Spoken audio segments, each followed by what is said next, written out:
Vamos a dar comienzo al simposio de compromiso neuropático del paciente con polineuropatía diabética, pie diabético, que está organizado patrocinado por Laboratorio Craveri. En nombre del laboratorio les doy la bienvenida a todos.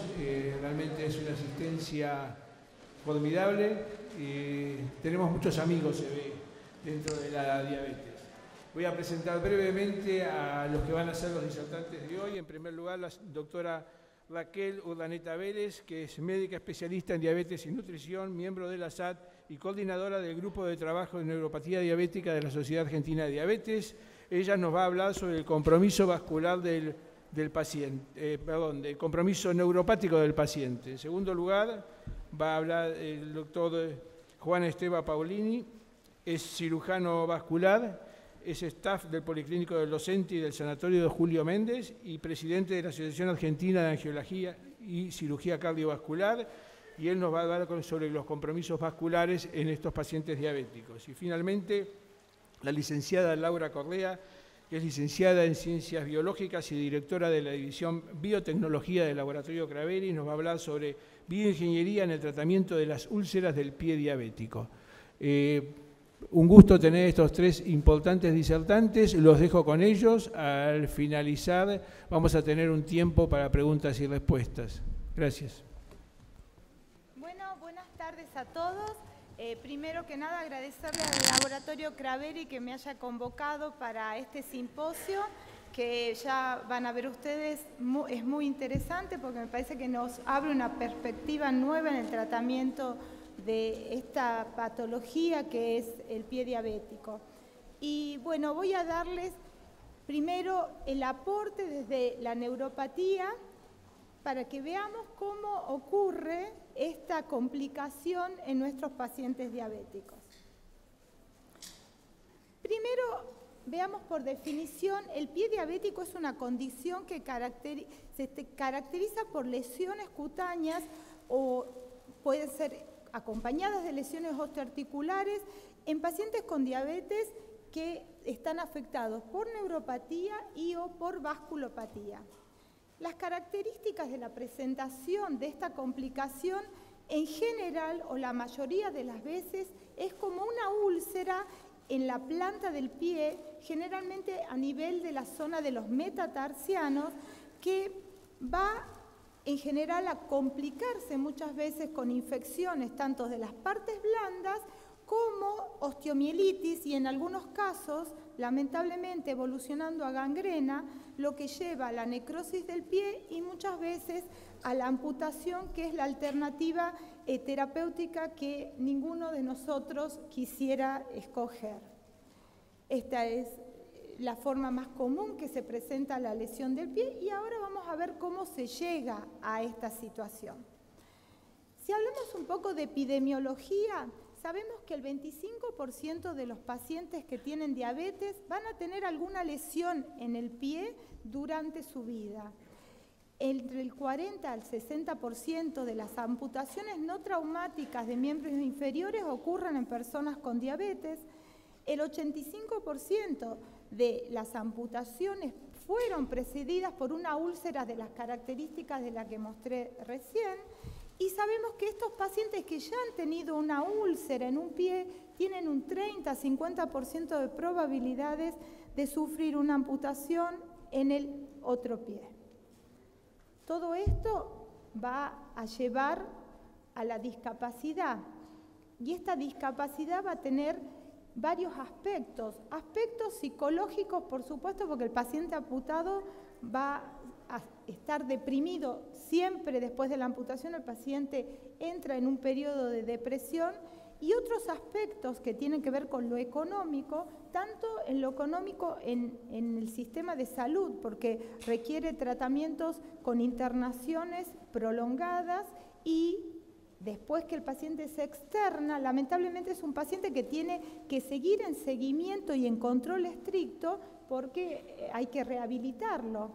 y en cuanto a lo personal y laboral del paciente que lo está sufriendo, porque sabemos que es una lesión que va a llevar mucho tiempo en curarse, que eso va a hacer que no pueda trabajar con el riesgo de perder el trabajo, y con esto se cierra este círculo donde la depresión es lo que más lo va a afectar. En cuanto a la fisiopatología, ¿cómo llegamos a esta situación? Sabemos que los pacientes con diabetes van a tener dentro de las manifestaciones de neuropatía la más común de todas, que es la neuropatía periférica distal y simétrica, que va a afectar tanto a las vías sensitivas, a las fibras, sensitivas como motoras y las fibras autonómicas. Es la forma más frecuente, como dije, de neuropatía y representa el factor de riesgo primordial para la aparición de úlceras en el pie. Teniendo en cuenta esto, vemos que la úlcera neuropática va a tener primero una lesión sensitiva con pérdida de la sensibilidad del pie, una lesión motora con deformaciones características del pie, que sumado a la pérdida de sensibilidad va a hacer que aparezca esta úlcera. Y no nos olvidemos, por favor, de la lesión autonómica, de las fibras autonómicas, que son las que van a dar las características de ese pie que va a ser con piel seca porque disminuye la transpiración, y muchas veces es un pie caliente, rojo, porque hay una alteración de la vasculatura, de los capilares, y eso produce lesiones tróficas en la piel. Entonces tenemos una neuropatía motora, una neuropatía sensitiva y una neuropatía autonómica. La neuropatía motora va a producir modificaciones en la forma del pie. Ustedes saben que las alteraciones, ya lo vamos a ver con más detalles, cuáles son en el tono muscular, en los músculos flexores y extensores, hace que aparezcan deformidades en los pies características de nuestros pacientes, que son la protrusión de las cabezas de los metatarsianos, así como también los dedos en garra. Esto hace que el pie pierda su morfología normal y que aparezca este aumento de la presión plantar, que es lo que va a llevar a los microtraumatismos que van a ocurrir involuntariamente durante la deambulación del paciente. Sumemos a esto la neuropatía sensitiva. El paciente no siente dolor. La ausencia de dolor va a hacer que este paciente siga caminando y haciendo su vida. Al no tener este mecanismo de defensa, las zonas de presión plantar y de hiperapoyo se van a hacer cada vez más fuertes, o cada vez van a ejercer más presión, lo que va a producir cada vez lesiones más importantes. Sumamos la neuropatía autonómica. ¿Y por qué? Porque la piel va a estar seca, va a ser una piel con falta de trofismo, y esto va a contribuir a la aparición de estas úlceras. Esta es la típica úlcera, ¿sí? Fíjense, está la hiperkeratosis en general. Sí, acá veo muchísimas caras de gente que hace pie diabético. Sabemos que si sacamos esta hiperkeratosis nos encontramos con la úlcera abajo, y acá nos fijamos cómo son las pedigrafías de estos pacientes con las zonas de hiperapoyo. En general, las úlceras más frecuentemente se hacen en esta zona de la cabeza de los metatarsianos. Entonces dijimos, la neuropatía motora va a ser el comienzo de la lesión a través de las alteraciones de la morfología del pie. ¿Y esas alteraciones cómo van a ocurrir? Van a ocurrir porque al ir denervándose, ¿sí?, el pie, la parte muscular, va a ir perdiendo tono, va a haber atrofia progresiva de los músculos. Fíjense ustedes cómo los pacientes tienen atrofiados los interóseos. Es muy frecuente ver esto. Va a haber alteraciones en el balance entre los músculos flexores y extensores del pie. Eso va a llevar al desarrollo de lo que hablamos de los dedos en garra, de la protrusión de la cabeza de los metatarsianos. Y esta deformidad va a hacer que aparezca este aumento de la presión y va a ser el inicio de la úlcera.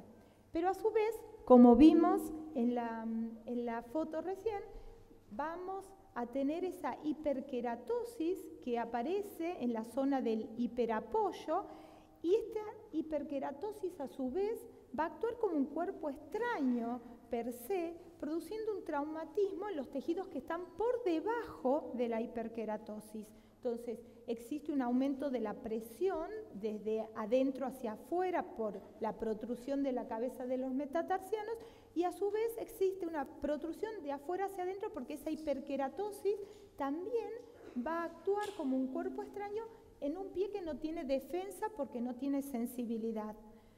Como eso continúa, se va a formar una cavidad serohemática debajo de la hiperkeratosis que después se abre y queda esta úlcera que todos conocemos. Fíjense ustedes en el esquema, lo que tratamos de explicar es que es como un círculo vicioso. El hiperapoyo origina hiperkeratosis y a su vez la hiperkeratosis, al actuar como cuerpo extraño, aumenta la presión y hace que cada vez ese apoyo sea más fuerte. En la formación de úlceras también van a interactuar factores que son extrínsecos, que no dependen de la patología en sí, y en esto está el consejo de cada uno de nosotros a nuestros pacientes, pero muchas veces las úlceras pueden aparecer por el calzado inadecuado, porque el paciente ha tenido caídas o accidentes, por la actividad que desarrolla el paciente. Yo siempre digo, no es lo mismo un paciente que es de repente mozo que un paciente que trabaja en una oficina sentado, o el que realiza alguna actividad física más intensa. El caminar descalzo, hábito que tienen muchas personas, y los objetos dentro del zapato, recordando que el paciente no lo va a sentir y que si existe algo dentro del zapato, a veces hasta la media que quedó arrugada puede ser el inicio de una úlcera de pie y de una complicación como las que estamos viendo. Y repasando los factores intrínsecos que ya lo fuimos mencionando, las prominencias óseas, las deformidades articulares, las alteraciones tróficas de los tejidos, micosis que pueden tener los pacientes y a veces pueden ser la puerta de entrada de nuevas infecciones, la neuroosteoartropatía de Charcot, a la cual voy a darle un minuto al final, la alteración o la limitación en la movilidad de las articulaciones, la hiperkeratosis, las fracturas previas que pueda tener ese paciente y las cirugías que haya tenido por otras causas que no haya sido pie diabético. Esas secuelas de otras cosas que pueda haber tenido pueden ser también motivo de que ese paciente tenga más riesgo de tener úlceras en los pies. Como una de las cosas que más me gusta a mí es hacer neuropatía autonómica, entonces siempre estoy poniendo mi parte, porque neuropatía autonómica está en todos lados, y es muy importante aquí en el desarrollo del pie diabético. Van a ver ustedes que la alteración neuropática autonómica va a producir reducción en la transpiración y alteración del flujo sanguíneo capilar.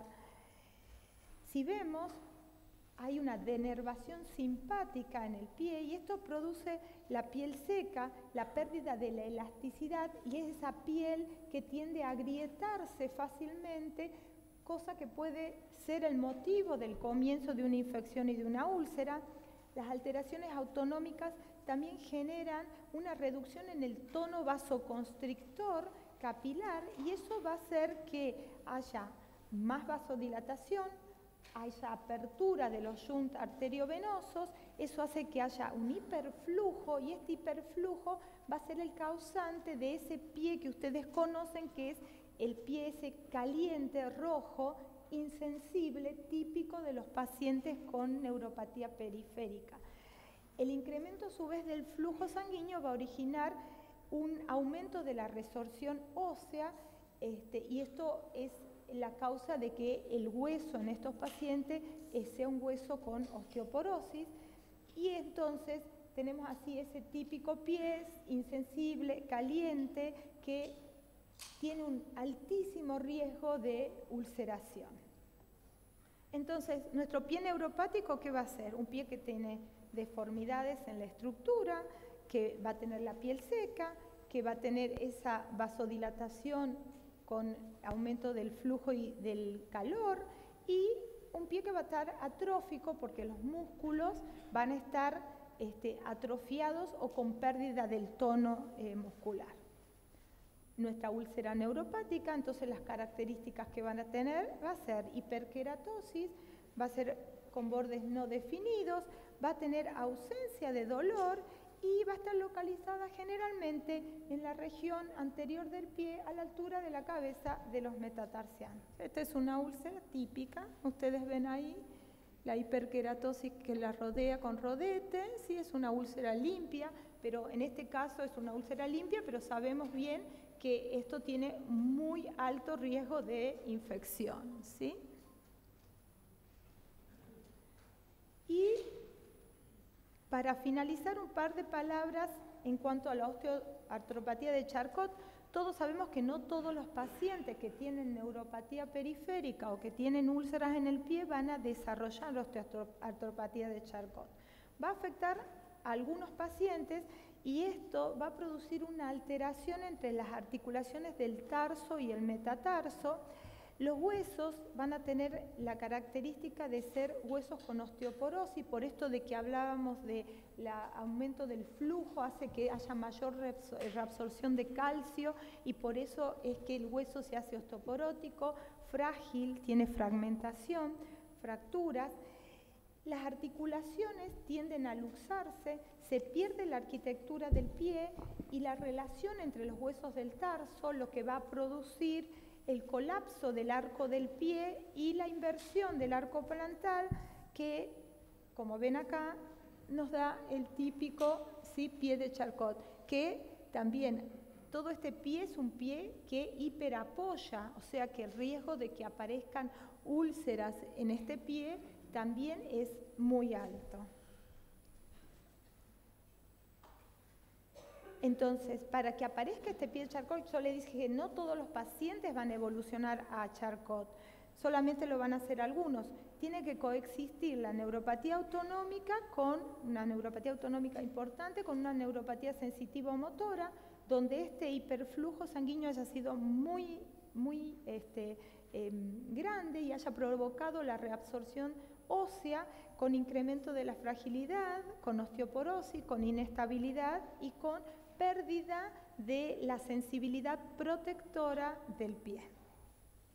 Bueno, finalmente, todas estas alteraciones son las que van a originar las luxaciones o las subluxaciones, la caída del arco plantar y la osteoartropatía, esta que tan temida porque sabemos que no tiene vuelta atrás.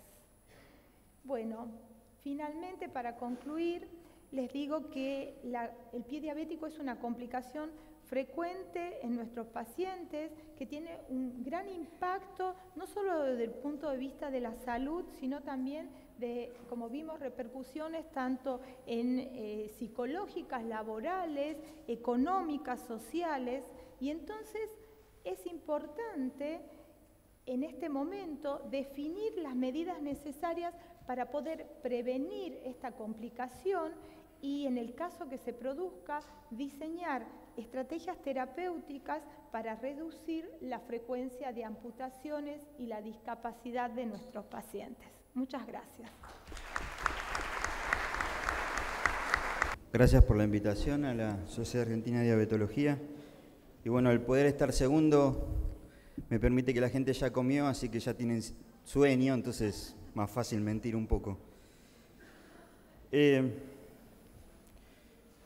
Me toca a mí, en cierta manera, tratar el tema del compromiso vascular del paciente con pie diabético y, para empezar, en cierta manera, a darle importancia a esto, comparado con otras enfermedades y la mortalidad de las otras enfermedades, vemos que tanto el pie diabético como la isquemia crítica de miembro a los 5 años tiene más altas tasas de mortalidad de lo que es un cáncer de próstata y un cáncer de mama. Y esto, fíjense que está en el año 2008. Lo mismo, la tasa de supervivencia en los pacientes amputados. Fíjense que a los 5 años, casi el 50% de los pacientes que tuvieron una supracondilia han fallecido y el 70% de la infra y de la supra han fallecido. ¿Es importante la patología vascular y la patología diabética al sur del Río Grande, sobre todo ahora que está Trump? Sí. Los sistemas de salud, sobre todo los brokers, saben que es una enfermedad que va en aumento y se calcula que con estadísticas de Argentina, Brasil y Colombia hay un 79% de pacientes con isquemia crítica de miembro y se calcula que aproximadamente en el año 2030 va a haber 2.5 millones de pacientes con esta patología. Estamos preparados últimamente a todo lo que es la verdad y la medicina basada en la evidencia, y es esto lo que tenemos que presentar. No es mi foto, pero... Y estas son, lamentablemente, las visiones que tiene el cirujano vascular diariamente. Y en cierta manera hay un cambio de filosofía, sobre todo a nivel europeo, tanto en el norte, y deberíamos tener el mismo cambio filosófico a nivel del sur, y es el ataque directamente del pie, porque sabemos de las evoluciones desastrosas y de la alta tasa de mortalidad, como les había mencionado. A su vez, como bien dijo la doctora, la relación de la neuropatía con la infección y la vasculopatía hacen no solo que esas lesiones no cierren, sino que aumenten la tasa de amputación y la tasa de mortalidad. Como cirujanos vasculares, en general deberíamos, y quizás utilice muchas de las veces el deberíamos, porque sé que tengo muchos colegas quirúrgicos que ven el pie diabético y ya están pensando en la amputación, y la idea es cambiar eso, y es plantearlo desde un principio en el pie no complicado y el pie complicado, donde siempre la complicación está en la infección, está la neuropatía y en cierta manera la parte vascular, como vamos a ver en segundo y tercer término. Y siempre para nosotros estamos obligados a saber y a determinar las diferencias entre un pie puramente neuropático, un pie puramente isquémico y un pie neuroisquémico. Y otro detalle es que la prevalencia del neuroisquémico es mucho mayor que el isquémico y que el neuropático. Son muchas las clasificaciones, sobre todo generadas por servicios y equipos que tratan a la lesión en particular, pero ninguna de estas clasificaciones tuvo en cuenta la parte vascular, que es lo que a mí se me encargó. Como cirujanos vasculares y como angiólogos principalmente, desde el año 56 Fontaine describió su clasificación de arteriopatía y luego en los 80 Rutherford describió la suya, más para los americanos, y la Fontaine es usado por los europeos. La Argentina se caracterizó hasta los años 90 principalmente en basar sus trabajos en Fontaine.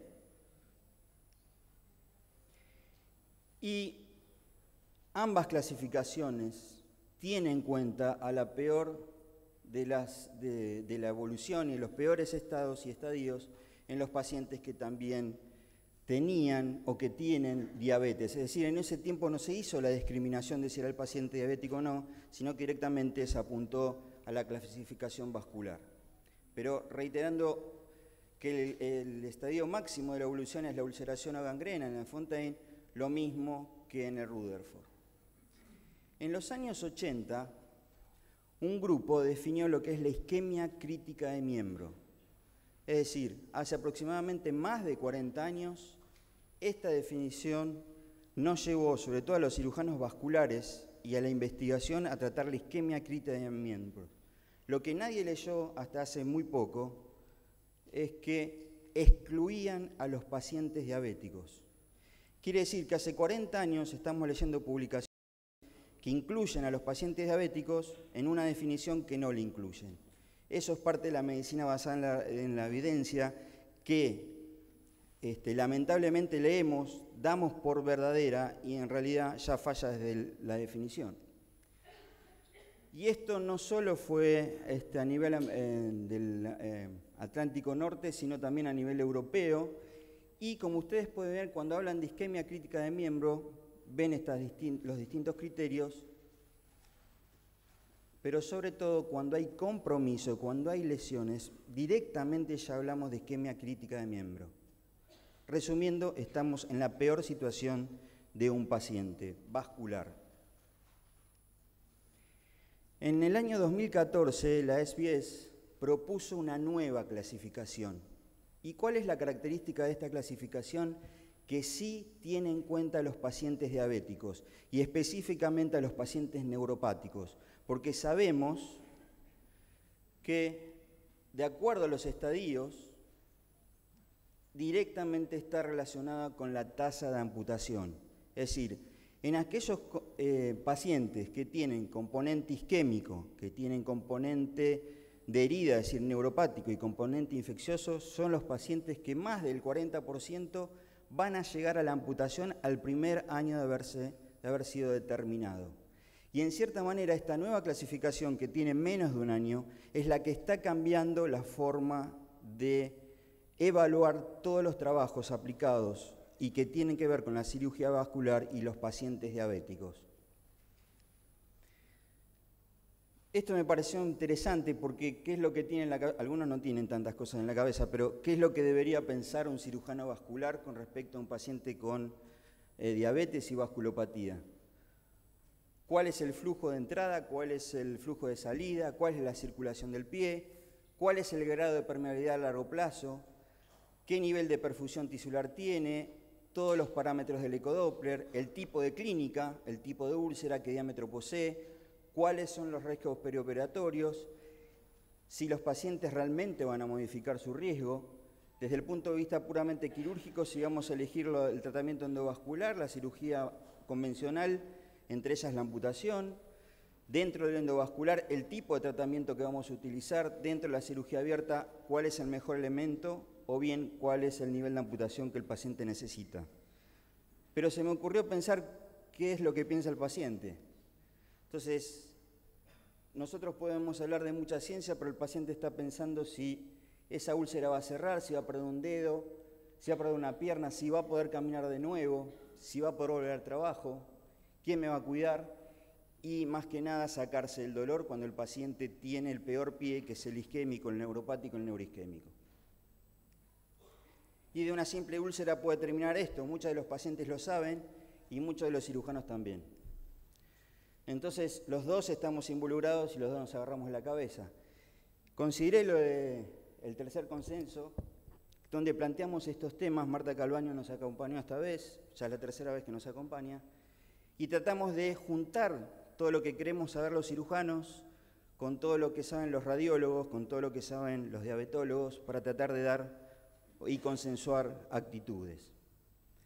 Desde el punto de vista metodológico y diagnóstico complementario, siempre la clínica es soberana. Lo principal es la toma de pulsos, que es lo más barato que cualquier persona, a no ser Scioli, puede tomar los pulsos de ambos miembros inferiores y nos va a hacer gastar menos en ese paciente y tomar actitudes más drásticas.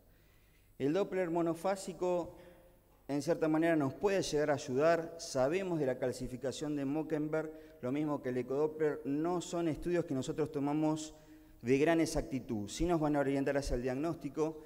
Preferimos aún más la angiotac, sobre todo para ver las calcificaciones, que si bien hoy se sabe que muchas de las veces la sobreestima, sobre todo si los equipos no son muy modernos, tomando la angiografía selectiva como el gold standard. Sigue siendo el gold standard la angiografía, luego les voy a ver las recomendaciones. El otro punto que sí tenemos que saber, en cierta manera, es el angiosoma, y es la definición de un espacio tridimensional donde implica un territorio anatómico. Y este territorio está comprendido, a un nivel cutáneo, un subcutáneo y un muscular, y está suplido por una arteria y por su correspondiente vena. Es decir, hablamos de arteriosoma y venosoma. Y esto fue definido por un cirujano plástico, en realidad por dos, pero Attinger fue el que más le dio importancia y era el cirujano que le regalaban, una vez que amputaban los traumatólogos o los cirujanos vasculares, al paciente para que trate de reconstruir el pie. Entonces, tomando en cuenta, el doctor Attinger cuál era la capacidad de vascularización y el tipo de colgajo que iba a servir, si no era directamente mejor hacer una amputación a un nivel más alto. Y determinaron que hay distintos angiosomas. ¿Por qué esto es importante? Ya desde el punto de vista clínico, sabemos que si hay lesiones en la cara anterior de la pierna, la tibial anterior está comprometida. Es decir, si vamos a hacer algún procedimiento de revascularización, busquemos la tibial anterior. No me sirve de nada ir a la tibial posterior, porque no voy a resolver el problema, no voy a salvar el pie. Si hay lesiones en la planta del pie, tengo el dedo raro, tenemos compromisos de 3 sistemas, del lateral plantar, del medial plantar y del calcáneo, es decir, son zonas irrigadas por más de un tipo de arteria, lo mismo que el talón. Es decir, las lesiones del talón, las úlceras del talón, sabemos que tenemos 2 compromisos, 2 arterias importantes y debemos revascularizarla para salvar el pie. Esto a su vez, si se comparó el salvamento de extremidades de supervivencia, si hay una revascularización directa del angiosoma, fíjense, del 91% con respecto a si es indirecta, es decir, una arteria que no va directamente a esa zona, que es del 62%, y así la mayoría de los trabajos. Si bien hoy se sabe que si nos quedamos nada más con el angiosoma y no sabemos lo que es el runoff, es decir, la salida, y la salida es el pie, es decir, el nivel de arco plantar, esa revascularización tampoco va a tener sentido y tampoco va a tener buena evolución. Así que estamos obligados, cuando pedimos un estudio hemodinámico, de exigir de ver el denominado arco plantar, porque eso va a determinar el mejor diagnóstico y el mejor elección de estrategia a seguir. Dentro de las recomendaciones que plantearon Marta y el grupo, y en cierta manera después como chairman me sirvió para agregar algunos otros puntos, la recomendación primaria es, desde el punto de vista vascular y el paciente diabético, todos los pacientes que llegan a los 50 años debemos realizar un índice brazo-tobillo, hay una evidencia grado 2C. Todos los pacientes con diabetes y que tienen una historia previa de úlcera, ¿sí?, debemos descartar alguna patología vascular. Y sobre todo, no quedarnos con un índice brazo-tobillo, sino medir la presión transcutánea de oxígeno. En los pacientes de úlcera a pie y con enfermedad arterial periférica, tenemos que ir a ver bien y determinar la perfusión del pie, y determinar que haya más de 40 milímetros de mercurio, una presión del dedo de más de 30 milímetros de mercurio, una presión transcutánea de oxígeno de 25 milímetros. Considerar imágenes vasculares urgentes y revascularización en pacientes con una úlcera en pie diabético donde la presión del dedo pie es menos de 30 milímetros de mercurio. Estamos en una urgencia. Si nosotros podemos dosar la oximetría en el dedo, es deber nosotros de usar esta técnica. Tenemos que usar imágenes urgentes y revascularización en pacientes con una úlcera con independencia de los resultados de las pruebas no invasivas. Si nosotros tenemos una úlcera que no cierra, que progresa, que tiene dolor y me da un ecodoppler normal, busquemos otro estudio porque seguramente ese ecodoppler no me está dando la realidad de ese paciente. Lo mismo si no cicatriza, a pesar de que tiene buen tratamiento, siempre tenemos que pensar de que hay un componente vascular y si realmente ese paciente necesita una revascularización. Y repitiendo el término de que es necesario ver la circulación distal. Hoy en día hacen angiografías que se quedan a la altura de la rodilla y dicen, está todo ocluido, es para amputar. Necesitamos ver hasta el pie. Con respecto al tratamiento médico, tenemos que, con respecto al manejo de la isquemia, hasta tanto decidamos la terapéutica quirúrgica, lo que sí sabemos que si estamos en presencia de una isquemia crítica, los antiagregantes no modifican la evolución, ¿tá?, ni el estado crítico. Entonces lo llenamos de aspirina, no va a cambiar en nada. Quizás el clopidogrel en cierta manera, pero si vamos a hacer algún procedimiento quirúrgico, eso nos va a traer aparejados más problemas que otra cosa. Lo que sí tenemos que hacer es manejar el dolor, lo que sí tenemos que hacer es manejar la infección hasta tanto resolvamos desde el punto de vista vascular el problema. Con respecto a los vasodilatadores, El cilostazol en la isquemia crítica no tiene ningún efecto. Si el paciente ya viene en isquemia, si ya viene con lesiones necróticas, por más que le demos cilostazol, no va a modificar el estado. La pentoxifilina solo endovenosa tiene un efecto vasodilatador, porque lo que estamos buscando es vasodilatación, pero en realidad el único comprobado es la prostaglandina endovenosa. Todo el resto del armamento farmacéutico en la isquemia crítica no tiene acción.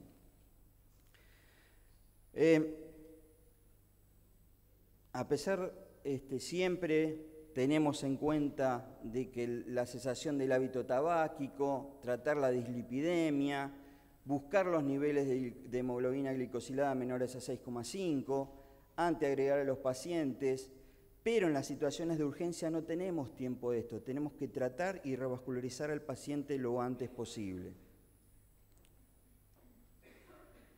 Dentro de los tratamientos invasivos tenemos la revascularización directa con vena o con prótesis, la angioplastía, la utilización de stent, el híbrido y por último la amputación.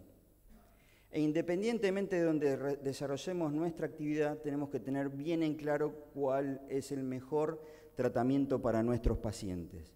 Y sabemos que la revascularización directa es el principal objetivo, es decir, el medio que tengamos, utilicémoslo, pero busquemos la revascularización directa. Y el tratamiento debe basarse en la morfología de la lesión, en la extensión y en el estado clínico del paciente.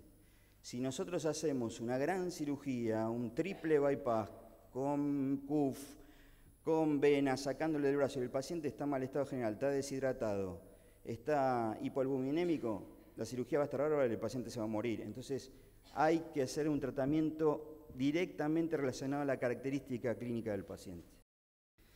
¿Cuáles son las metas terapéuticas? Restablecer el flujo pulsátil en línea directa del arco plantar, la cicatrización de las úlceras, eliminar el dolor, salvar la extremidad isquémica, lograr la rehabilitación y la movilización y mejorar la función y calidad de vida. Estas son las metas terapéuticas del tratamiento vascular. Y sabemos, a pesar del tiempo, que la cirugía con vena sigue teniendo la permeabilidad a largo plazo de mayor que lo que son las prótesis de PTFE. Si bien hoy en día tenemos prótesis que dentro del PTFE tiene partículas de heparina, estas, si no tienen un parche venoso, tienen una permeabilidad menor a largo plazo, así que la vena sigue siendo la primera elección. Ahora bien, si la enfermedad está por debajo de la rodilla, que es una de las características de los pacientes diabéticos, hoy en día, con el desarrollo de la industria, el tratamiento endovascular tiene prioridad. Ahora bien, ¿por qué hice esta disquisición? Porque en el año 2005 se presentó este trial que se llama el BASIL, que fue el primero que comparó la cirugía con el tratamiento endovascular en la isquemia crítica de miembro. Ahora bien, en el año 2005 lo único que teníamos era balones simples y el tratamiento se hizo comparando los balones simples con la cirugía convencional de revascularización. ¿Y qué demostraron? Que a largo plazo el tratamiento endovascular disminuía la tasa de mortalidad, disminuía la tasa de complicaciones. No se tuvo en cuenta el costo. Cuando se siguió con esto, el tratamiento endovascular en cierta manera trató de desplazar el tratamiento quirúrgico abierto, pero cuando uno estudia a lo largo de los años, vemos, sobre todo en el salvataje de miembro, cómo cae el tratamiento endovascular, la permeabilidad y el salvataje con respecto a la cirugía vascular. Es decir, cualquiera de los dos tratamientos a los 5 años, si no modificamos alguna de otros efectos, los dos van a tener un salvataje de miembro muy similar. ¿Cuál es la diferencia, sobre todo en el norte? La diferencia de costos. Y acá también, porque el cirujano vascular le paga mucho menos que lo que sale un stent o un balón con droga. Lo mismo comparando la permeabilidad, pero comparando la permeabilidad en pacientes que no están en isquemia crítica, la cirugía convencional sigue siendo y sigue teniendo mayor permeabilidad a lo que es el tratamiento por vía endovascular. Ahora bien, ¿qué es, releyendo a lo largo del tiempo, el resultado principal del BASIL o esta comparación? es que todos los pacientes que tienen menos de 2 años de expectativa de vida, el tratamiento endovascular es el mejor para él. Todo paciente que tiene más de 2 años de expectativa de vida, el tratamiento quirúrgico tendría que ser el indicado. Y como ven, hay distintos protocolos que se están desarrollando, ¿sí? Y hoy el que se está desarrollando, quizá el que tiene más implicancia con los pacientes diabéticos, es el BEST-CLI, que hay distintos centros y están atrás de esto, es decir, cuál es el mejor tratamiento en un paciente con isquemia crítica. Y a lo largo del tiempo vemos cómo el desarrollo de la tecnología, ¿sí? Qué es lo peor y qué es lo mejor. No he agregado acá el stent autoabsorbible, ¿sí? Que lo están aplicando primero a nivel coronario, es la gran novedad a partir del año pasado. A nivel vascular iba a ser el gran cambio, pero hubo pérdida de miembros, hubo fallecimientos, así que otra vez están remontando esto. Y en cierta manera el stent, sobre todo desde la femoral supraarticular, último tercio, hacia abajo no tiene ninguna indicación, es decir, es más, el colocar un dispositivo intraluminal posiblemente va a tapar antes un tipo de arteria y el stent autoabsorbible puede ser uno de estos cambios. Pero el gran problema, sobre todo acá en la Argentina, es cómo nos manejamos y nuestros códigos. Porque los pacientes cuando llegan a una sala de hemodinamia, le hacen el diagnóstico, ahí directamente le ponen el stent y después nos mandan a nosotros para que lo amputemos. Entonces, ¿cuál es el gran problema? Es que cuando uno estudia y cuando uno relee los trabajos publicados de cómo tratamos a la isquemia crítica, los cirujanos vasculares siempre tratamos a la isquemia crítica y los hemodinamistas y los cardiólogos intervencionistas tratan a pacientes claudicantes. Es otro tipo de pacientes y nosotros tenemos otro tipo de complicaciones y no podemos reunirnos todos en el mismo grupo. Ya habíamos dicho, ya en el EBUIC 1 habíamos planteado todos los tratamientos que podemos aplicar en el salvataje y todos buscan el salvataje, dependiendo del medio donde lo desarrollemos y lo más importante, la experiencia que tengamos con cada uno de los tratamientos. Entonces, las recomendaciones son que siempre es la revascularización buscando el flujo directo, ya estoy viejo, y buscando el angiosoma, es prioridad, buscando alcanzar también una presión mínima de perfusión de 40 milímetros de mercurio y una presión del dedo de pie de más de 30 milímetros, una O2 de 25 milímetros. Sugerimos que los centros que atiendan a los pacientes con úlcera de pie diabética deben tener los conocimientos y el acceso rápido a las instalaciones necesarias para diagnosticar y tratar la enfermedad arterial periférica. Es decir, posibilidad y conocimiento para realizar técnicas endovasculares, tanto como cirugía de revascularización. Son pacientes muy complejos, no podemos quedarnos nada más con un tratamiento, le tenemos que ofrecer todos los tratamientos. Y si bien la cura local, el tratamiento local de la úlcera es de gran importancia, si el paciente está en isquemia o tiene vasculopatía, ese paciente va a perder el pie, la pierna o su vida. Los pacientes con enfermedad arterial periférica y una infección presentan un riesgo particularmente alto de amputación. Por consiguiente, el tratamiento debe considerarse como una emergencia. El pie infectado y vascular, la infección tiene prioridad. Lo tenemos que tratar como una urgencia quirúrgica. En los pacientes con úlceras que tienen enfermedad arterial periférica se recomienda la revascularización por derivación quirúrgica o terapia endovascular. Y sabemos que el criterio de amputación, sabemos que también es más frecuente secundaria una isquemia arterial no revascularizable el 60% de los pacientes. Muchas de las veces lo tomamos como un fracaso profesional y la familia y el paciente también lo toma de esa manera, pero muchas de las veces también estamos salvando la vida del paciente. La experiencia indica que superada la fase posoperatoria inmediata, el cambio experimentado en la calidad de vida del enfermo comporta una aceptación satisfactoria, pero si bien reduce el dolor, también la esperanza de vida. Siempre replanteemos el tipo de amputación, qué vamos a indicar que vamos a amputar y cómo se lo decimos al paciente. La amputación primaria sin intento de revascularización se acepta únicamente en casos seleccionados. Como yo les dije antes, hay cirujanos vasculares o traumatólogos que ven un pulpejo de dedo y ya le indican una supracondilia. Y sigue pasando en la ciudad de Buenos Aires sin cruzar la General Paz. Juan, 2 minutos. Sí. La decisión de la amputación debemos considerar la rehabilitación, el potencial de cicatrización y la restauración de la calidad de vida. Y siempre nosotros tenemos en cuenta cuando vamos a indicar una amputación el nivel de pulsos o la vascularización. Otra de las cosas, si está indicada un Doppler o una angiografía, siempre tendríamos que tenerla cerca para estar seguros cuál es la mejor tipo de amputación.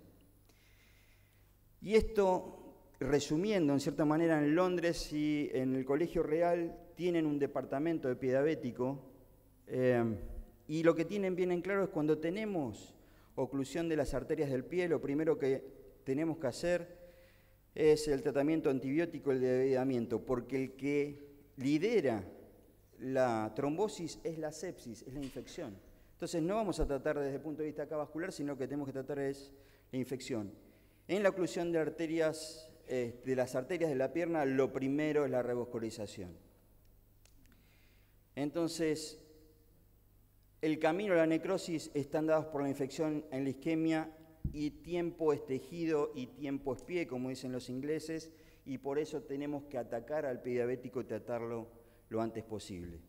Repitiendo esto y ya termino, después de un procedimiento de revascularización por una úlcera de pie, tenemos que tratar al paciente todas las disciplinas, no queda en el patrimonio del cirujano vascular. Tenemos que hacerlo compartido con el traumatólogo.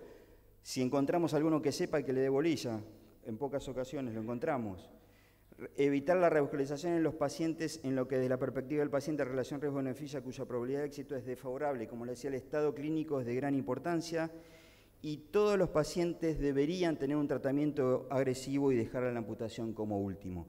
Y no va a depender de la tecnología que tenemos, sí va a depender de dónde tenemos la cabeza.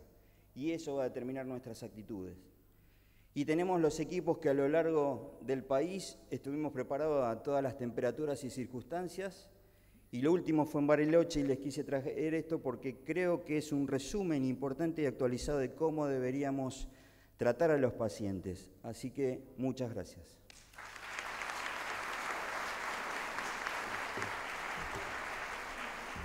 Hola, ¿qué tal? Buenas tardes. Bueno, yo soy Laura Correa, como ya me presentó el doctor Colia, soy licenciada en Ciencias Biológicas y la idea es sacarlos un poco de la medicina que ustedes hacen todos los días y traerlos un poco más al mundo en donde yo trabajo, que tiene mucha aplicación en lo que es la medicina, pero visto de otra manera. Yo trabajo hace más de 16 años en el laboratorio Craveri y soy la encargada del área de bioingeniería de este departamento. Cuando un biólogo se pone a trabajar en realidad en el tema en cuestión que le toca o que le apasiona, empieza a ver cuáles son los factores que generan en realidad la alteración que debe de tratar. En este caso, cuando yo me puse a trabajar en las úlceras, empecé a ver en realidad que la fisiopatogenia de la generación de esta úlcera era 100% diversa y que dependiendo cuáles eran los factores prelevantes en un momento u otro, las características de las úlceras eran diferentes. Pero estudiando un poco más esas úlceras, lo que pudimos ver es que si íbamos en realidad al detalle, al árbol que se estaba incendiando de todo ese bosque y empezábamos a estudiar lo que eran las células que estaban en el lecho ulceral, empezábamos a ver que el comportamiento de esas células en ese lecho era independiente en realidad de la fisiopatogenia que había causado las diferentes circunstancias de la patología puntual. Entonces nos pusimos a trabajar en realidad en el estudio de las células que están en este lecho ulceral y pudimos ver en realidad tres actores principales, que son los fibroblastos, los queratinocitos y las células endoteliales. ¿Qué era lo que nosotros veíamos? Cuando tomamos las células y las sacamos de ese mundo que los rodea, del cuerpo, del estar in vivo en el paciente, y las llevamos a condiciones in vitro, podemos nosotros simular diferentes condiciones y ver cómo esas células responden a las condiciones que nosotros simulamos. Y lo que veíamos que células tomadas del lecho ulceral no respondían como células que habían sido tomadas de otra parte del cuerpo de ese paciente. ¿Sí? Eso que se podía, ¿qué era lo que se empezaba a ver? Que en realidad la exposición a lo que era la hiperglucemia en dosis diversas durante el transcurso de vida del paciente, también genera alteraciones en las células del paciente que no son fácilmente reversibles. ¿Eso qué significa? Si yo saco las células de este ambiente enfermo, las coloco in vitro, lo que nosotros esperábamos es que en condiciones normales las células se comportaran como células normales, pero estas células se comportan como células patológicas, no responden a las condiciones in vitro como lo haría una célula que no está dentro de esta patología. Y lo que se puede ver es que la alteración que tienen estos tipos celulares no es revertida fácilmente porque la hiperglucemia genera alteraciones a nivel epigenético. Eso significa que está controlando la expresión de los genes que tienen esas células y eso altera su comportamiento. Y obviamente estas células son fundamentales, una vez que se formó la úlcera, para lograr el cierre de esa úlcera. Por ejemplo, los fibroblastos son fundamentales porque son, una vez que se genera la lesión, aquellas células que van a migrar, que van a secretar factores de crecimiento y citoquinas para empezar la reconstrucción del tejido que se ha perdido, promueven la angiogénesis, promueven la producción de la matriz extracelular y a su vez liberan proteasas para remodelar en realidad ese medio alterado que generó la úlcera. Cuando empezamos a medir qué factores están liberando las células que están en ese lecho ulceral, vemos que todas las funciones están alteradas, ¿sí?, por diferentes mecanismos, y que estos fibroblastos que deberían estar regenerando el tejido no producen esa regeneración.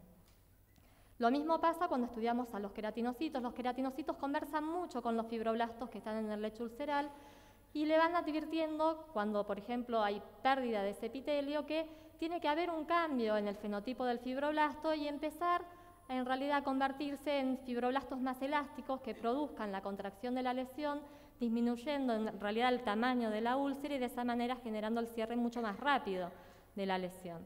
Lo que vemos en los queratinocitos que están en el lecho es que eso también se ha perdido. ¿Qué encontramos? Que hay una hiperproliferación, que las células en realidad están perdiendo esa diferenciación y la posibilidad de estratificarse para formar lo que es la epidermis completa y que todas las conversaciones que tienen con los fibroblastos del lecho ulceral están totalmente alteradas. O sea, en ese lecho encontramos que no hay una comunicación adecuada entre las células y que las células no pueden responder de manera adecuada. Y es ahí cuando surgen en realidad para este tipo de problemas los nuevos productos o los productos de terapia de avanzada. Yo lo que hago en el laboratorio Craveri es esto que se llama ingeniería de tejidos y que ha surgido como una necesidad de la medicina para resolver aquellas patologías que por lo general son crónicas y no están resueltas en realidad con la medicación actual. Acá, por ejemplo, les pongo ejemplos de todos los campos en los que se está trabajando. Estos son ejemplos reales. Por ejemplo, hay grupos que están haciendo vejigas, hay grupos que están trabajando en la regeneración pulmonar, piel, riñones, córneas, tráqueas, orejas, vasos, huesos. ¿Sí? ¿Cuál es el fin de la ingeniería de tejidos? ¿Qué es lo que quiere lograr? Quiere reparar, reemplazar, regenerar o restaurar las funciones de los tejidos y hasta los órganos dañados. Eso es el gold estándar de esta tecnología. Fíjense que no es poco lo que desea acceder. Si uno empieza a vincular, esta es una ciencia bastante joven, debe tener alrededor de 30, 35 años de haber sido definida por primera vez, y a mí me gusta explicar que en realidad, ahora que la adolescencia se ha extendido hasta los más o menos 30 años, también podemos decir que la disciplina está en plena adolescencia. ¿Y qué quiero decir con eso? Que es una disciplina sumamente prometedora, pero que aún tiene que madurar para que sepamos realmente el techo al cual nosotros podemos llegar. Por ahora ha demostrado poder hacer muchas cosas, pero necesitamos ver cómo sigue evolucionando para realmente ver la potencialidad que tiene la disciplina en sí. Entonces, ¿con qué trabajamos cuando trabajamos con ingeniería de tejidos? ¿Cuáles son nuestras herramientas de trabajo? Son los ladrillos, para nosotros son las células. Vamos a trabajar con células de cualquier tipo de origen. Pueden ser células madres, pueden ser células somáticas, pueden ser células del pelo, de la piel, de donde sea, y va a depender de cuál sea nuestro objetivo regenerativo. Además de las células, vamos a necesitar darles un andamio, un esqueleto, para que puedan construir algo, ¿sí? Pues si yo quiero hacer un edificio, empiezo a hacer los andamios y voy colocando los ladrillos para generar esa estructura. Para nosotros esos andamios son los biomateriales los biomateriales son sustancias que las podemos obtener de la naturaleza, las podemos sintetizar in vitro, que nos permiten darle un ambiente tridimensional a esas células para que las células se puedan desarrollar y empiecen a construir lo que nosotros queremos que logren generar in vitro. Pero a su vez tenemos que conversar de alguna manera, les tenemos que dar señales a esas células que están creciendo en nuestro andamio para que hagan lo que nosotros queremos o pretendemos que hagan. Si esas señales se las damos a través de factores de crecimiento, citoquinas, interleuquinas, moléculas que por lo general se sintetizan en distintos laboratorios que nosotros podemos acceder para poder conversar con esas células y guiarlas en su desarrollo. Con todas estas tres herramientas es como podemos nosotros construir estos neotejidos o tejidos con el fin reparativo que tiene esta disciplina. Dentro de lo que son los sustitutos de la piel, en realidad lo traigo a tema porque vamos a hablar de lo que es la utilización de la ingeniería de tejidos para el tratamiento de las úlceras. Se han desarrollado diferentes variantes de productos de ingeniería para la piel. Hay algunas variantes que solo trabajan regenerando la epidermis, que son los sustitutos epidérmicos nada más, o sea, lo que se quiere lograr es una epidermis estratificada. Hay otros grupos que investigan este tipo de productos en el desarrollo únicamente de la dermis, y también están los grupos que trabajan tanto con la epidermis y la dermis, generando lo que son los sustitutos dermoepidérmicos. Este año, en el 2016, la Cochrane hizo un metaanálisis de los diferentes productos que hoy existen en el mercado para ver cómo era en realidad la eficacia y seguridad de estos productos siendo utilizados en las úlceras diabéticas específicamente. Acá les traigo en realidad los productos que se investigaron. Obviamente que en el mercado hay muchos más productos, pero bueno, el metaanálisis, por cómo era el diseño de los estudios, se hizo con respecto a estos productos. Acá pueden ver los que son dispositivos dermoepidérmicos, aquellos que son solo dérmicos o aquellos son solo epidérmicos. Obviamente que todos estos productos han sido aprobados por la entidad regulatoria del país donde se empezaron a comercializar y se ha demostrado su seguridad y eficacia tanto para el tratamiento de las úlceras venosas como las úlceras de origen diabético. Para resumirles rápidamente, en realidad de 1.655 trabajos reportados en la red, se analizaron nada más que 70 porque eran los únicos que cumplían con los criterios de randomización y de control del trabajo que tiene que tener para poder ser evaluado en el metaanálisis. Y lo que evaluaban eran estos productos desarrollados por la ingeniería de tejidos versus un tratamiento control que es el tratamiento estándar de la patología. Lo que ellos quisieron objetivar en el trabajo era la incidencia del cierre completo de la úlcera, el tiempo hasta el cierre completo de la úlcera, la incidencia de amputaciones, la incidencia de infecciones y la recurrencia de la lesión. ¿Qué pudieron ver con el metaanálisis? Que había un resultado significativo del grupo tratado. O sea, en los grupos tratados la proporción de úlceras cerradas era mayor que en el tratamiento estándar. Lo mismo pasó con el tiempo de cierre. En realidad, el tiempo completo de cierre para el grupo tratado fue de 2 semanas. Hubo pacientes en el grupo control que no cerraron. La incidencia de amputaciones se vio disminuida con la utilización de estos productos de ingeniería de tejidos. La incidencia de infecciones fue menor en el grupo tratado y en la recurrencia fue en el único caso que no se observaron diferencias significativas. Más allá de esta breve introducción, ahora yo les quería introducir un poco lo que yo hago en el laboratorio, que también es ingeniería de tejidos, y les quería presentar en sociedad a uno de mis hijos que se llama ARTSkin, que es un dispositivo dermoepidérmico, como yo se los mencioné anteriormente. Esto fue generado hace muchos años en un arduo trabajo. Nosotros empezamos en 1999 desarrollando el dispositivo dermoepidérmico. Fíjense que recién empezaba a haber pacientes implantados en Europa o en Estados Unidos. Empezamos cuando empezó la movida de hacer piel artificial o en el laboratorio. Una vez que logramos generar nuestro dispositivo dermoepidérmico, empezamos lo que era la etapa de investigación preclínica, que nos llevó 3 años, donde también la pudimos publicar y nos hemos ganado premios a la presentación en realidad de la evaluación que hicimos de nuestra piel en animales.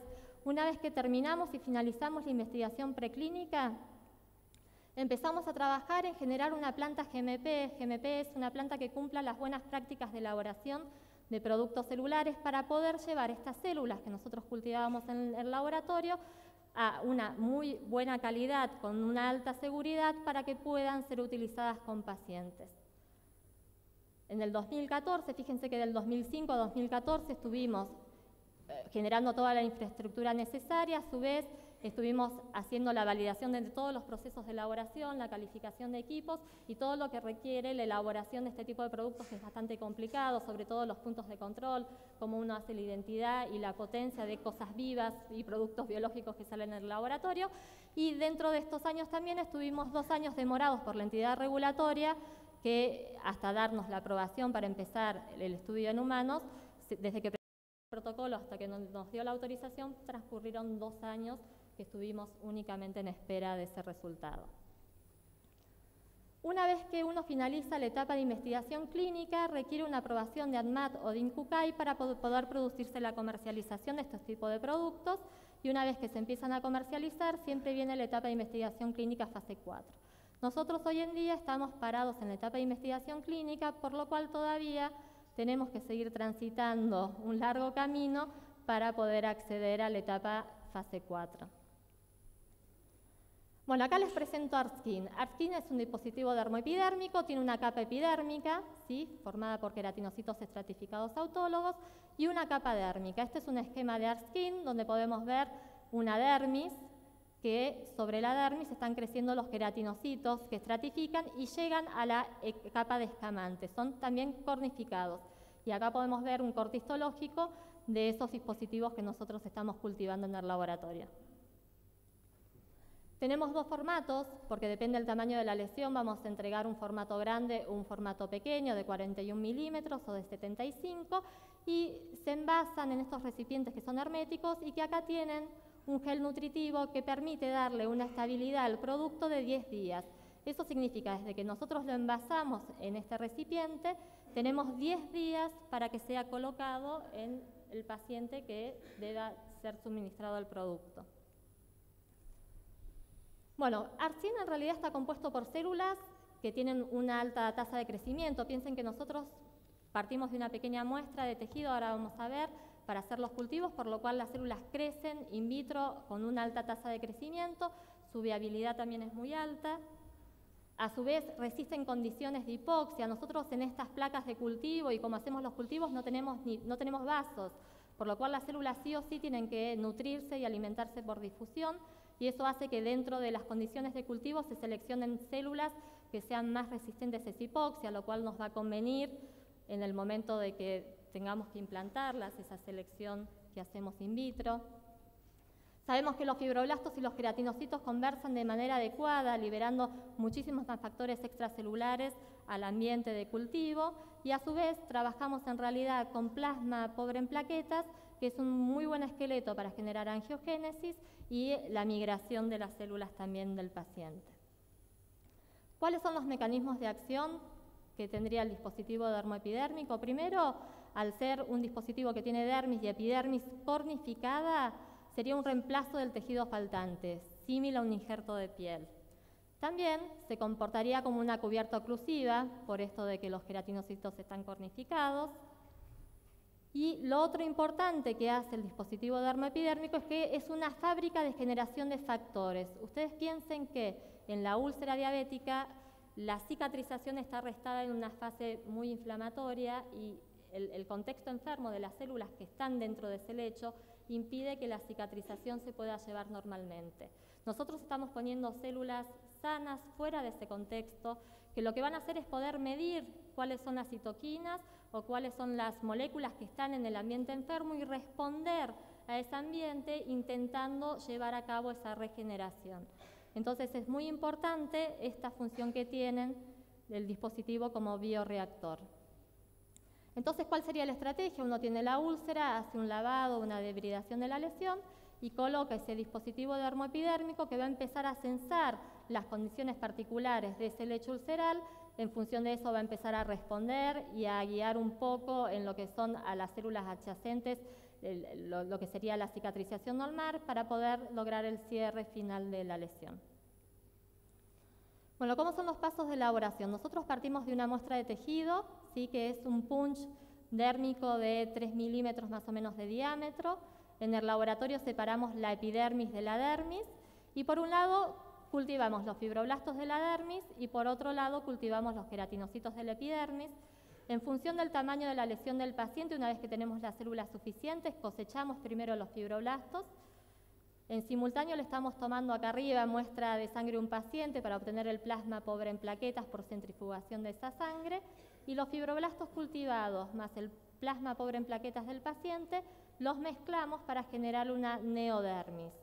Sobre esa neodermis vamos a colocar los queratinocitos cultivados y con las señales adecuadas vamos a lograr que en esa plaquita de Petri los queratinocitos estratifiquen, formen su estrato córneo y que los fibroblastos remodelen la matriz extracelular que nosotros le pusimos y empiece a tener esa matriz características más similares a la matriz extracelular normal de la piel. Estos son los tiempos que tardamos. Desde que se toma la muestra hasta que puede ser procesada en el laboratorio tenemos más o menos 10 días de estabilidad. Eso significa hasta el día 10 tenemos células viables suficientes para iniciar los cultivos. Desde que nosotros procesamos la dermis y la epidermis y obtenemos la cantidad suficiente para hacer 1 o 2 metros cuadrados de piel, pasamos alrededor de 2 o 4 semanas.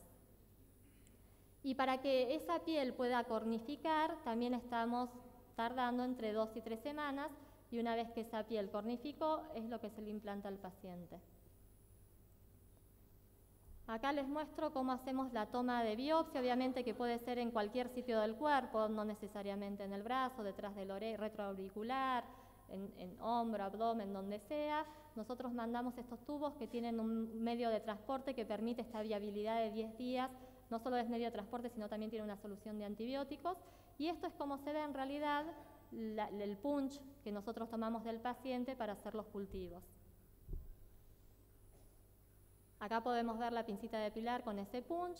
Acá estamos separando la epidermis de la dermis con un tratamiento enzimático. Estamos digiriendo la dermis también con una enzima.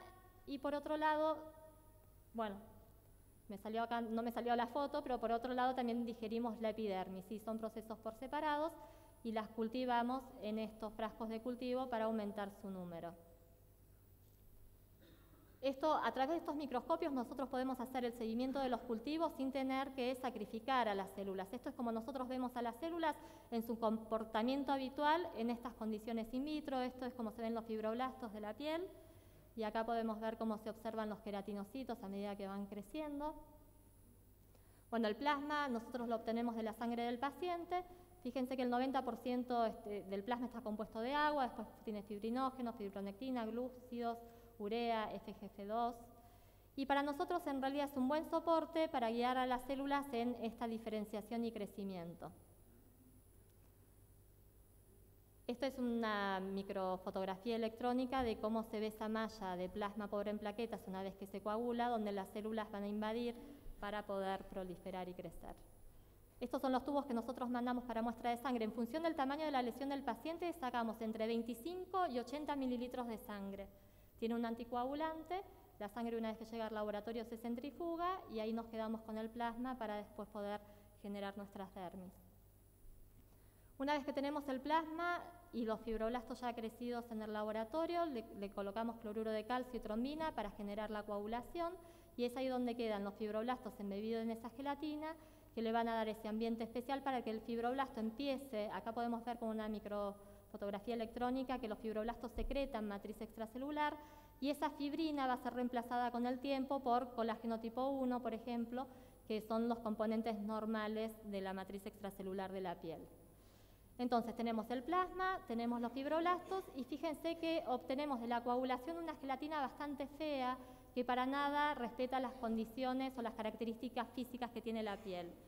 Pero esa gelatina, una vez que la combinamos con los queratinocitos y las células se empiezan a conversar entre ellas, entre la segunda y la tercera semana cambian en realidad el aspecto de esta gelatina y ahora sí, como secretan proteínas para la matriz extracelular, vamos a tener una piel con características físicas más similares a lo que es la piel normal. Una vez que nosotros logramos desarrollar ese producto, también tuvimos que empezar a diseñar todo lo que son los controles del producto para poder ser aplicados en pacientes. Primero teníamos que demostrar la ausencia de contaminación microbiológica, porque durante los cultivos algo bastante usual que suele suceder es que se contaminen con microbios ambientales, hongos, levaduras, bacterias ambientales. Entonces, para eso se desarrollan test de esterilidad que ya están en realidad formulados por la industria farmacéutica y es un control estándar que se le hace. Pero hay una bacteria dentro de todas las bacterias que pueden llegar a contaminar los cultivos, que son los micoplasmas, que tienen una tasa de crecimiento muy baja en las condiciones donde se hace la prueba de esterilidad. Por lo cual también desarrollamos técnicas de PCR para detectar cualquier contaminación con micoplasma y que ese micoplasma no esté contaminando nuestros tejidos. A su vez le hacemos en realidad pruebas de endotoxina. El método que se utiliza es el método del LAL. A mí siempre me resulta divertido porque esto en realidad es un cangrejo, sí que tiene sangre azul, y lo que se hace es se saca la sangre de ese cangrejo y con el plasma del cangrejo se hace el test de endotoxinas. Cada vez que vean un producto que dice que fue probado por endotoxinas, se va a hacer de esta manera. Se incuba el producto, la muestra del producto con el plasma de la sangre de este cangrejo, y si esto coagula, hay endotoxinas bacterianas. Lo que se espera es que no coagule. Después también hacemos controles de tumorigenicidad, porque ¿qué pasa? Las células cuando están en condiciones de in vitro empiezan a proliferar. El problema es que después de muchos pasajes y repiques in vitro, la célula se va a encontrar en una crisis, ¿sí? Estamos hablando de 50, 60 pasajes. En esa crisis va a tener dos caminos que optar. Una es entrar en apoptosis y morir, que es lo que hacen casi el 98% de las células del cultivo primario en el laboratorio, o pueden escapar a los controles de regulación y convertirse en líneas eternas o tumorales, ¿sí? Cuando nosotros sacamos células de un paciente y las colocamos en cultivo y las expandemos durante muchísimo tiempo, la célula va a entrar en ese tipo de crisis, la mayoría va a morir, pero puede ser que alguna escape ese control y empecemos a cultivar estas células tumorales. Obviamente que nosotros, en lo que es tratamiento con pacientes, nos movemos en esta cantidad de repiques. Nunca llegamos a estar en la cima, por lo cual son tratamientos muy seguros, pero de todas maneras hacemos estos ensayos que nos permiten ver si hay células o no con un fenotipo o un comportamiento tumoral. En realidad lo que sabemos es que las células normales tienen que crecer adheridas a un sustrato, necesitan agarrarse a algo para poder proliferar. Pero las células tumorales no requieren del sustrato y pueden crecer libremente sin estar adheridas. Entonces las pruebas se hacen con un medio de agarosa que no permite la adherencia celular, por lo cual aquellas células que sí pueden proliferar empiezan a crecer y nosotros las podemos visualizar fácilmente con un microscopio y de esa manera determinar si había o no células tumorales en nuestros cultivos. Después Laura, también hacemos los controles minutos. de identidad y potencia, ya termino. Acá estamos viendo cómo se ve con una hematoxilina de eosina el dispositivo. Acá podemos ver que hay proteínas que se sintetizan de la dermis, que son de esos fibroblastos que nosotros pusimos. Piensen que solo había plasma y ahora, por ejemplo, hay membrana basal, va a haber laminina, colágeno. Las células son las que están sintetizando eso. También vemos la presencia de la epidermis y acá medimos la potencia con marcadores de indiferenciación celular y de crecimiento o de liberación de factores de crecimiento. Este es nuestro estudio preclínico que lo hicimos en cerditos, en donde queríamos ver el tiempo que evolucionaba una herida, en este caso era una herida crónica, aguda, y lo que podíamos ver era que con nuestros dispositivos era mucho más rápido su tratamiento.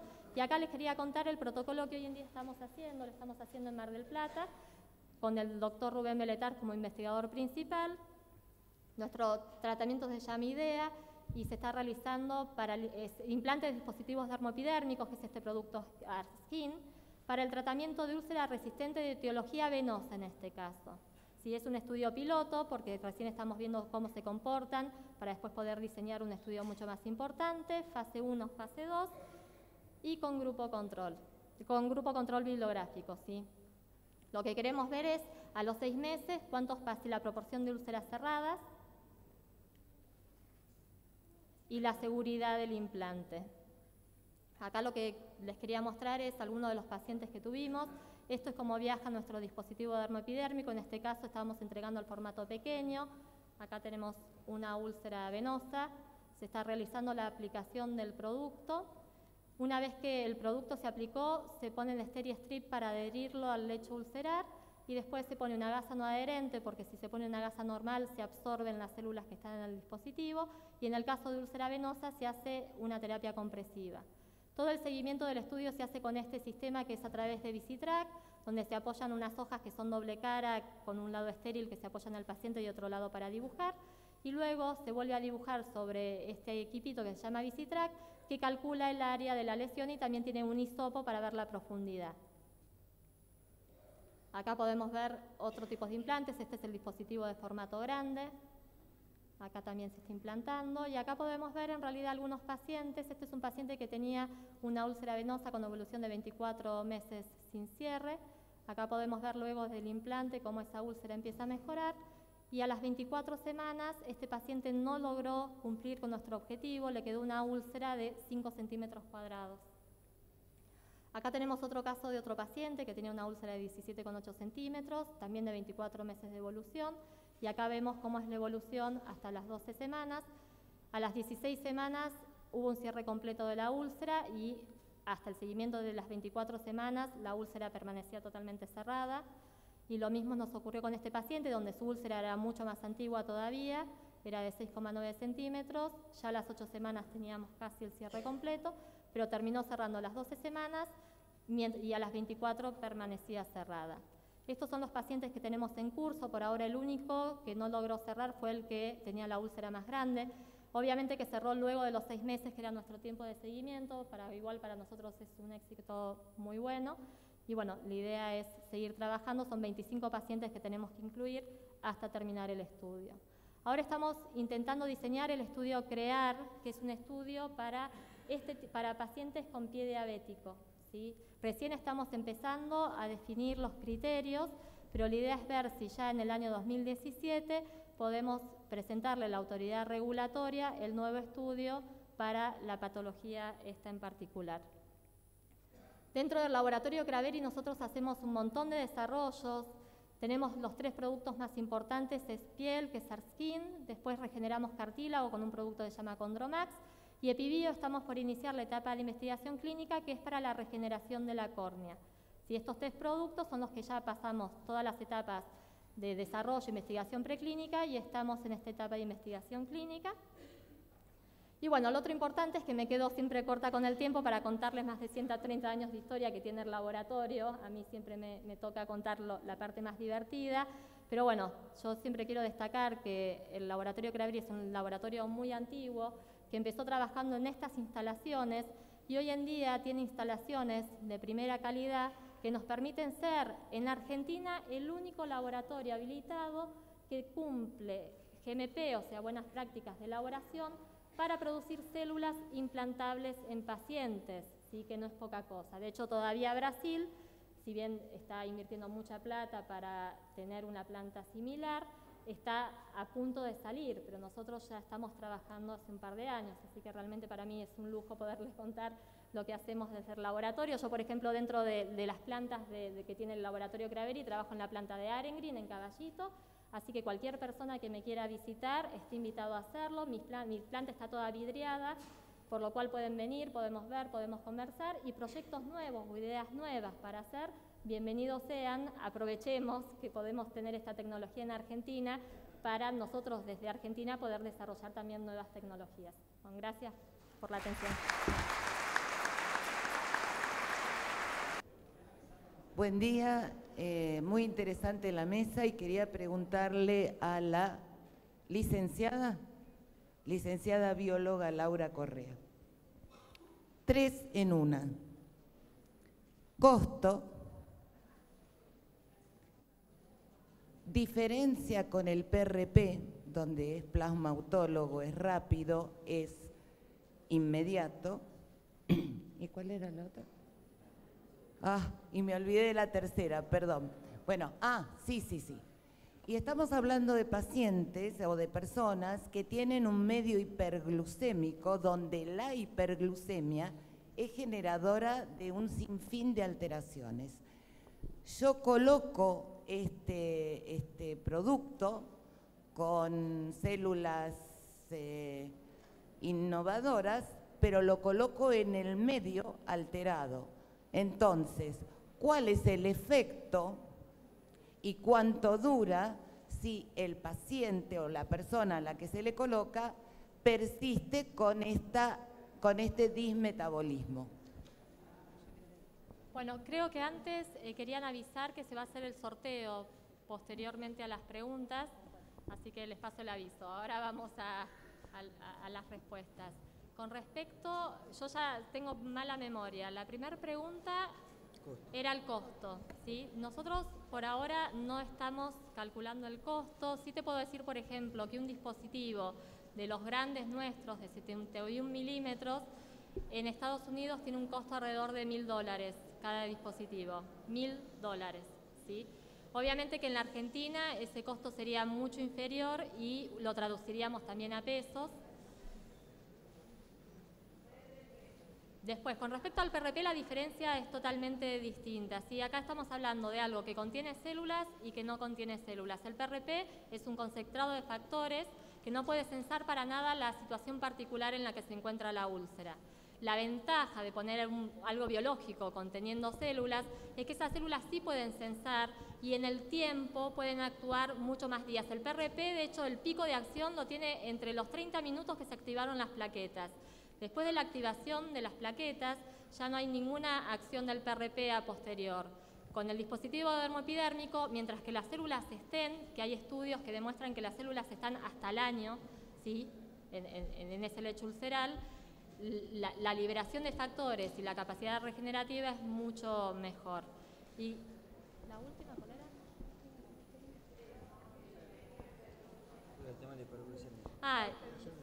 Sí, obviamente que a estos pacientes no se les puede tratar la úlcera sin también tratar todo el contexto general que causa la patología, ¿sí? Obviamente que el dispositivo va a ayudar en lo que es la cicatrización, pero el paciente de todas maneras tiene que ser controlado en todos los aspectos que también la generan. Obviamente que las células van a responder a eso y lo que yo te puedo decir es que en los estudios de investigación que han probado estos dispositivos en las úlceras diabéticas se han obtenido los mejores resultados y son mucho mejores los resultados que en las úlceras venosas, ¿sí? O sea, el uso de los dispositivos dermoepidérmicos en pie diabético es muy superior que en el de úlceras venosas.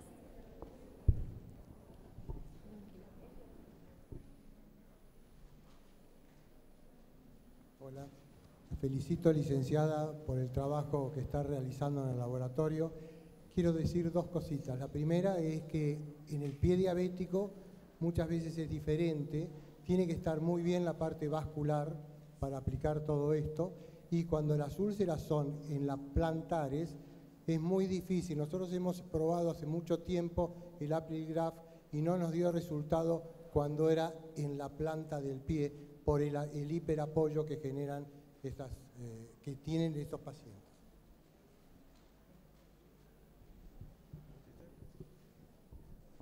Sí, yo creo que la idea es tener un producto novedoso y poder probarlo nosotros, tener nuestra experiencia en un estudio controlado, donde podamos sacar conclusiones reales y obviamente cuando uno diseña un estudio clínico va eligiendo y va seleccionando a los pacientes. Lo que tenemos que ser inteligentes es en ese diseño y ver, bueno, qué tipo de úlcera queremos tratar al principio, cuál es la que va a funcionar bien, cuál no, para hacer una indicación correcta de este tipo de estrategias terapéuticas. Obviamente que esto no es magia y esto es una estrategia más, una ayuda más que le podemos brindar al paciente, pero siempre controlando todo el entorno. Pero bueno, la idea es contar con el producto, poder desarrollar nuestra propia experiencia y sí, más adelante poder decir, bueno, ahora no les podría contestar si es mejor, si es peor, porque recién estamos comenzando y es experiencia que vamos a tener que adquirir para saber realmente cómo está funcionando en esos casos. A diferencia de Apligraf, este producto es autólogo y eso es una ventaja. Si Apligraf es un producto homólogo, que se rechaza con cronicidad pero tiene rechazo, mientras que nosotros el diseño que hicimos fue totalmente autólogo, con plasma del paciente y células obtenidas también del paciente.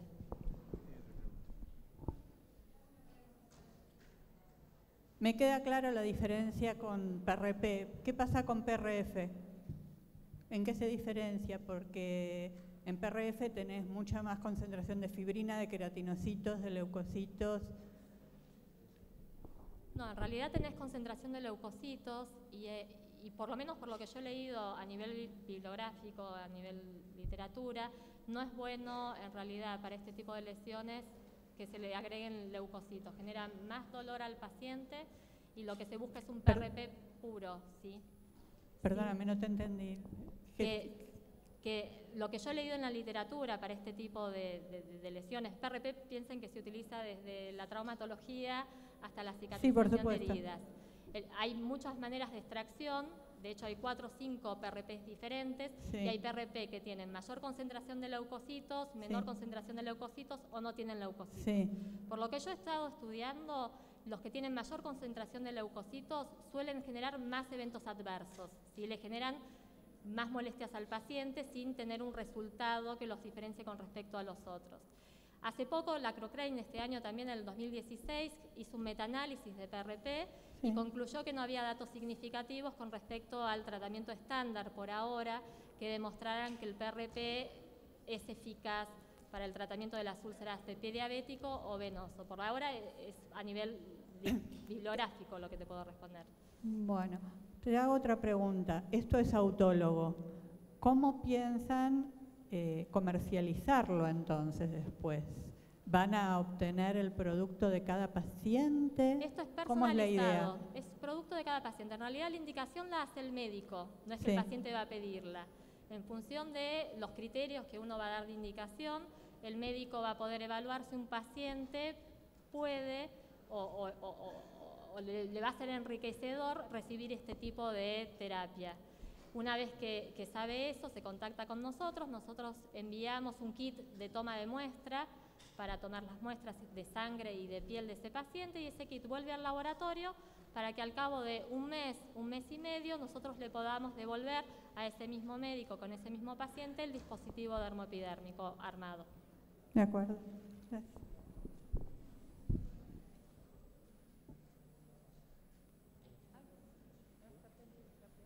Hola. Si ustedes van a utilizar, le van a sacar sangre al paciente, van a hacer todo el proceso, va a tardar aproximadamente el cultivo 5 o 6 semanas. Si el paciente está bien tratado, en esas 5 o 6 semanas se supone que debería cerrar. Entonces, probablemente tendrían que enfocarlo hacia úlceras crónicas. Sí, obviamente que uno de los criterios que nosotros estamos estableciendo, por lo menos en el marco de investigación clínica, es que son úlceras que no han cerrado por lo menos durante los 2 meses previos, ¿sí? A partir de ahí sería una de las indicaciones para utilizar este producto. No es para la úlcera ni bien ocurre que se daría este tipo de tratamiento. Sí, estamos pensando en úlceras de difícil cicatrización o de difícil cierre, que es como las trabajamos también para las úlceras venosas. Son aquellas que tienen más de 1 año de duración, aquellas donde estamos probando nuestro producto, no para úlceras jóvenes o tempranas. Que nuestra experiencia, sobre todo en el tratamiento del pie infectado y en el pie diabético, siempre hacemos amputaciones con cierre por segunda, porque sabemos de los malos lechos, de la neuroisquemia y bueno, del tema de la infección. Es decir, a diferencia de los traumatólogos que cierran todo, nosotros preferimos dejarlo abierto y uno de los temas es después cerrar eso. Y creo que eso va a tener una buena aplicación en el pie en sí. Lo que dijo el doctor es verdad. Es decir, si uno no modifica todo el trastorno neuroisquémico en un charcot, por más que le cierres en un lado, se te abre del otro. Eso es indudable. Última pregunta, sí.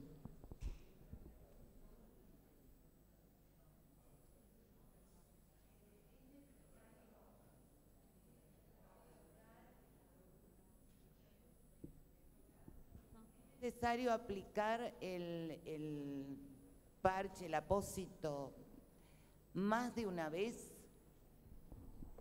Nosotros por ahora la experiencia que tenemos con úlceras venosas es que sí, cuando 6 semanas. hacemos, ¿qué? 6 semanas. Hasta que la semana 5ª aplicamos, ¿sí? ¿Qué pasa? Cuando uno ve que la úlcera empieza a responder y empieza a cerrar, dejar ese lecho abierto puede producir también que haya más infecciones. Entonces, Perdón, ¿Es una vez por semana? No necesariamente, depende de la evolución del paciente, depende cómo nosotros veamos cómo está evolucionando. Y si queda abierta y la placa más grande es de 75 centímetros, si entendí bien. 71 milímetros. ¿Perdón? 71 milímetros. Milímetros. Supongamos que necesita más. ¿Es otro punch? ¿O ya ustedes tienen la reserva en el laboratorio? Nosotros en realidad, una vez que tomamos la muestra, podemos hacer metros cuadrados de piel. Pero acá quiero diferenciar bien las situaciones. Ahora estamos en el marco de investigación clínica, por lo cual los pacientes tienen que tener un marco controlado que sea igual para todos. Por lo cual, dentro del marco de investigación clínica, pusimos que los pacientes pueden ser reimplantados hasta la 5ª semana y pueden recibir en total 5 implantes en función de esa evolución. ¿Sí? Por lo cual vemos cómo el paciente está evolucionando, porque todas las semanas se abre la herida y evaluamos en qué situación está. Si el médico ve que el cierre es bueno, pero que la superficie era muy amplia y quedó una zona importante abierta, nos pide otro dispositivo dermoepidérmico para implantar. Pero si ese dispositivo ya logra el cierre bastante rápido de la úlcera, no volvemos a enviar otro. Ahora, si la úlcera continúa abierta a partir de la 5ª semana, no se implanta nuevamente al paciente, porque de alguna manera teníamos que intentar controlar lo que le iba a pasar a toda la población en estudio. Obviamente que lo que hace uno en el marco de investigación clínica no representa muchas veces lo que cómo después se va a utilizar el producto. Si la úlcera está cerrando después de la 7ª semana, aún queda abierta y nos conviene volver a implantar otro para que la úlcera finalice de cerrar, esa será una situación